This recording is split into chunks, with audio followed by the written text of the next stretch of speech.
உயர் அழுத்த மின் கோபுரங்கள் அமைக்கப்படுவதால் விவசாய நிலங்கள் பாதிக்கப்படும் என்று மின்துறை அமைச்சர் தங்கமணி தெரிவித்துள்ளார். இது தொடர்பாக அமைச்சருடன் எமது செய்தியாளர் தயானந்தன் நடத்திய கலந்துரையாடலை பார்க்கலாம்.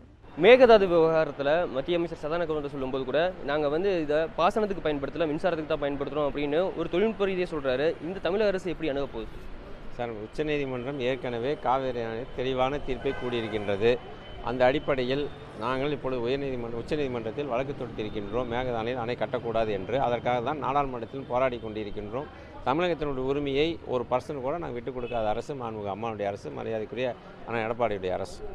சார், உயர்மின் அழுத்த கோபுரத்தில் விவசாயிகள் நிலத்துக்கடியில் போகிறதுக்கான வாய்ப்புகள் இருந்தும் ஏன் அரசு செய்ய மறுக்குது? சாலைகளில் கொண்டு போகலாமே, ஏன் விவசாய நிலத்தில் கொண்டு வராங்க?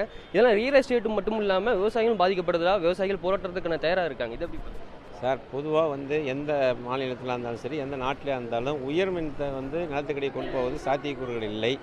நாங்கள் சொல்லுவது அவர்களுக்கு விவசாய நிலம் பாதிக்கப்படுவது உண்மை, நாங்கள் இல்லை என்று சொல்லவில்லை. மாண்புமிகு முதலமைச்சர் அவர்கள் ஒரு விவசாயியாக இருக்கின்ற காரணத்தினால் விவசாயிகளுடைய கஷ்டங்களை தெரிந்தவர். அவர்களுக்கு நாங்கள் பல முறை பேச்சுவார்த்தைக்கு அழைத்திருக்கின்றோம். பேச்சுவார்த்தை எங்களோடு நடத்தி கொண்டிருக்கின்றார்கள். திடீரென்று ஒரு போராட்டத்தை அறிவித்திருக்கின்றார்கள். இருந்தாலும் நாங்கள் தயாராக இருக்கின்றோம். பேச்சுவார்த்தையில் முடித்துக்கொள்ள வேண்டும் என்று தான் அன்போடு கேட்டுக்கொள்கின்றேன். கஜா புயல் பாதித்த பகுதிகளில் மின்சார இணைப்பு முழுசாக வந்துடுச்சா? மின் உற்பத்தி வர கோடைக்காலங்களை சமாளிக்கிறதுக்கு மின்துறை எப்படி தயாராக இருக்குது? சார், கஜா புயல் பொறுத்தவரை கிட்டத்தட்ட 95% அனைத்து கிராமங்களும் கொடுக்கப்பட்டு விட்டது. இப்போ நான் சொன்னதைப் போல நாகப்பட்டினம் மாவட்டம் தலைஞாயிறு ஒன்றியத்தில் வண்டல் என்ற ஒரு கிராமம் இருக்கிறது. அந்த கிராமத்தை சுற்றி கிட்டத்தட்ட ஒரு கிலோமீட்டர் அளவுக்கு 10 அடி தண்ணீர் நின்று கொண்டு இருக்கின்றது. அதில் மின்கம்பங்கள் நட முடியாத சூழ்நிலை. அதுபோன்ற ஒரு சில கிராமங்கள் தான் இருக்கின்றது.